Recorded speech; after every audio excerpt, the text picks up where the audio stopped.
Hello everyone. Today we are going to talk about general introduction of geriatric care.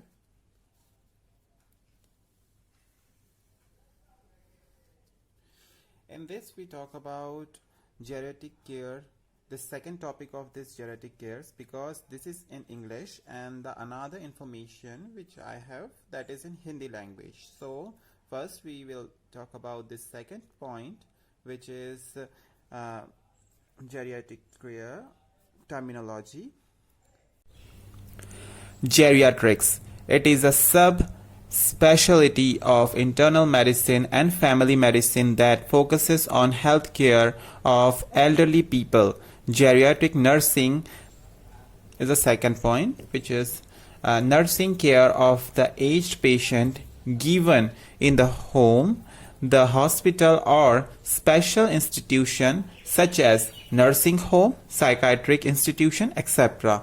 Gerontology is the third term in geriatric care, which is the scientific study of the biological, psychological and sociological phenomena associated with old age and aging. Now, the objectives of geriatric care is maintenance of health function, detection of disease at early stage, and prevention of deterioration of any existing problem. The next point in this, general principle of geriatric care.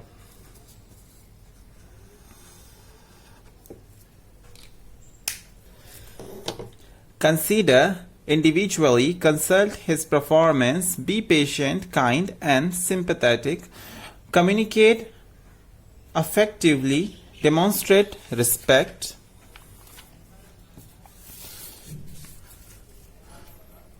Third point is encourage independence and encourage him to make his choice and decision. Fourth point is assist early to achieve emotional stability. Fifth point, stimulate mental acuity and sensory input and physical activity to uplift their self-esteem, self-concept and confidence. Sixth point is make elderly stay in home interesting and living. Seventh point is provide diversion, occupational therapy. Eighth point is maintain privacy. Ninth point is handle them gently. 10th point is make them comfortable by providing comfortable bed and bed linen, etc. Keep bed dry, smooth and unwrinkled. 11th point is encourage them to maintain body hygiene, thus regulate body temperature. 12th point is assist them to take care of visual, auditory and dental aid. 13th point is protect from injuries, fall and accident, etc. 14th point is ensure adequate nutrition. 15th point is facilitate elimination, encourage them to maintain external genitalia hygiene. 16th point is encourage them to do active range of motion exercises, maintain body alignment and postures, encourage mobility. 17th is help elderly to establish good sleep pattern. 18th point is caution elderly about the use of drug. 19th point is have them physically examined annually and whenever needed. 20th point is observe any psychophysical change which alter their body image and behavior. And the last point under this is geriatric care management. It is a process of planning and coordinating care of the elderly and other with physical and mental impairment or to meet their long-term care needs, improve their quality of life and maintain their independence for as long as possible. It entitles working with persons of old age and their families in managing rendering and referring various types of health and social care services. Geriatric care managers accomplish this by combining a working knowledge of health and psychology, human development, family dynamics, public and private resources, as well as funding sources, while advocating for their client throughout the continue of care. For example, they may assist families of older adults and others with chronic needs such as those suffering from Alzheimer's disease and dementia. Now, the another information is in Hindi language, so we will start with this. जरा विद्या और जरा रोग विद्या का संबंध प्राणी मात्र के विशेषकर मनुष्य के वृद्ध होने तथा वृद्धावस्था की समस्या के अध्ययन से है। संसार का प्रत्येक पदार्थ निर्जीव और सजीव सभी वृद्ध होते हैं, उनका जीर्णन होता है। प्रत्येक धातु, पाषाण, कास्ट, यहाँ तक कि कितनी ही धातुओं की रेडियोधर्मिता का गुण भी मंद हो जाता है। यही जीर्णन या वृद्ध होना कहलाता है। एक प्रकार से उत्पत्ति के साथ ही जीर्णन प्रारंभ हो जाता है, तो भी यौवन काल की चरम सीमा पर पहुंचने के पश्चात ही जीर्णन अथवा जरावस्था की प्रत्यक्ष प्रारंभ होता है। Now in this we have three parts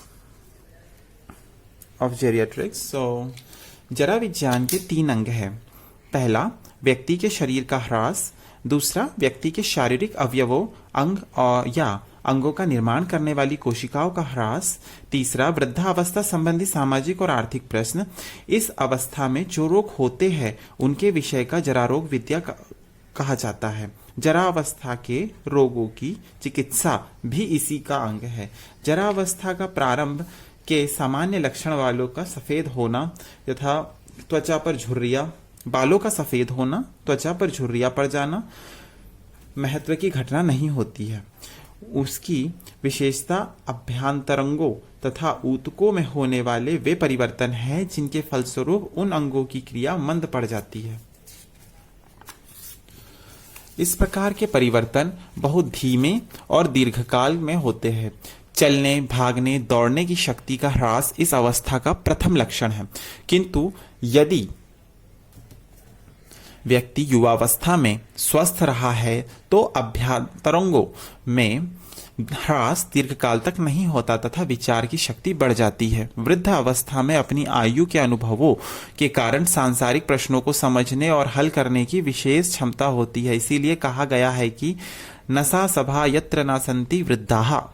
वृद्ध व्यक्ति की नवीन विषयों को समझने की शक्ति भी नहीं घटती। यही पाया गया है कि 82 वर्ष की आयु में व्यक्ति की विषय को ग्रहण करने की शक्ति 12 वर्ष के बालक की समान होती है। यह शक्ति 22 वर्ष की आयु में सबसे अधिक उन्नत होती है। प्राणी मात्र का शरीर असंख्य कोशिकाओं के समूहों का बना हुआ है। अतएव ह्रास की क्रिया का अर्थ है कोशिकाओं का ह्रास। कोशिकाओं की सदा उत्पत्ति होती रहती है, वे नष्ट होती रहती है और साथ ही नवीन कोशिकाएं उत्पन्न भी होती रहती है। यह अवधि जन्म से लेकर मृत्यु पर्यंत होती रहती है। इस प्रकार कोशिकाएं सदा नई बनी रहती है। कोशिकाओं का समूह कर्म ही अंग का कर्म है। किंतु वृद्धावस्था प्रारंभ होने पर इनकी उत्पत्ति की शक्ति घटने लगती है और जितनी उत्पत्ति कम होती है उतना ही अंगों की कर्म शक्ति का ह्रास होता है। कोशिका का जीर्णन प्रविधि का ज्ञान अभी तक के अत्यल्प है।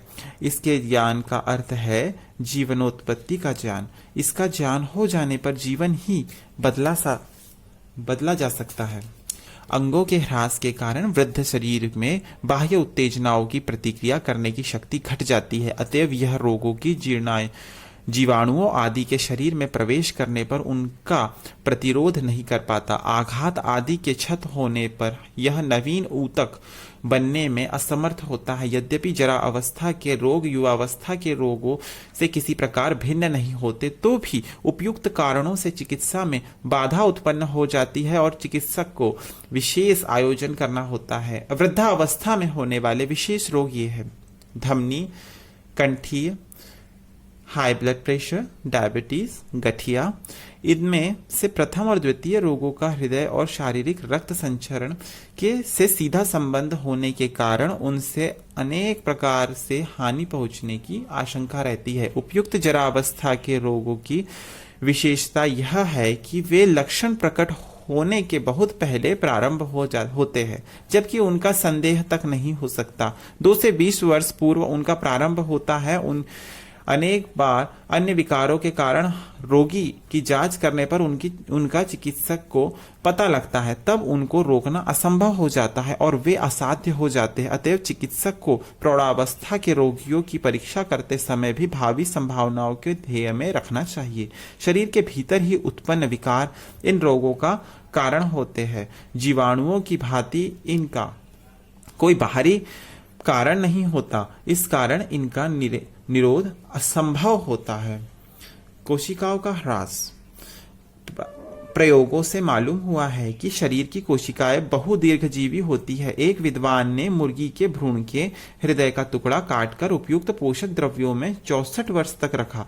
यह दीर्घकाल के पश्चात भी वे कोशिकाएं वैसी ही सजीव और क्रियाशील थी जैसे प्रारंभ में थी। इसके कई गुना लंबे काल तक कोशिकाएं जीवित रखी गई है। विद्वानों का कथन है कि वे अमर सी मालूम होती है। अतः प्रश्न उठता है कि जरा अवस्था का क्या कारण है। विद्वानों का मत है कि जरा का कारण कोशिकाओं के बीच की अंतर्वस्तु द्रव्य तंतुओं आदि में देखना चाहिए। उनके मतानुसार इन तंतुओं या अन्य प्रकार की अंतर्वस्तु द्रव्य की वृद्धि हो जाती है, जो अपने में खनिज लवण एकत्र होने से कड़े पड़ जाते हैं। इस कारण अंतर स्थान में होकर जो वाहिकाएं कोशिकाओं को पोषण पहुंचाती है वे दब जाती है, तब नष्ट हो जाती है, जिससे कोशिकाओं में पोषण नहीं पहुंच पाता और वे नष्ट होने लगती है। इसी से जरावस्था की उत्पत्ति होती है। जरावस्था का सामाजिक रूप। जरावस्था सदा से सामाजिक प्रश्न रही है। वृद्धावस्था में स्वयं व्यक्ति में जीवकोपार्जन की शक्ति नहीं रहती और अधिक आयु होने पर उनके लिए चलना फिरना या नित्य कर्म करना भी कठिन होता है। अतएव वृद्धों को न केवल अपनी उदर पूर्ति के लिए अपितु अपने अस्तित्व तक के लिए दूसरों पर निर्भर करना पड़ता है। समाज के सामने सदा यह प्रश्न रहा है कि किस प्रकार वृद्धों को समाज पर भार न बनने दिया जाए, उनको समाज का एक उपयोगी अंग बनाया जाए तथा उनकी देखभाल, उनकी आवश्यकताओं की पूर्ति तथा सब प्रकार की सुविधाओं का प्रबंध किया जाए। यह प्रश्न 20वीं शताब्दी में और भी जटिल हो उठा है, क्योंकि जीवन काल की अवधि में विशेष वृद्धि होने से वृद्धों की संख्या बहुत बढ़ गई है। इस कारण उनके लिए निवास स्थान, जरा अवस्था पेंशन, सरकार उनका भरण पोषण और जो काम करने योग्य हो उनके लिए उपयुक्त काम, बीमार होने पर चिकित्सा का प्रबंध तथा अन्य अनेक ऐसे प्रश्न है जो समाज को समझने होंगे। इस विषय के और सन 1940 से पूर्व विशेष ध्यान नहीं दिया गया था, किंतु अब यह प्रश्न विशेषकर पाश्चात्य देशों में इतना जटिल हो उठा है कि उन देशों की सरकारें इस प्रश्न पर गंभीरता से विचार करने और उचित योजनाएं बनाने में व्यस्त है, क्योंकि उनका प्रभाव जाति के सभी अवयवों पर पड़ता है। धन्यवाद।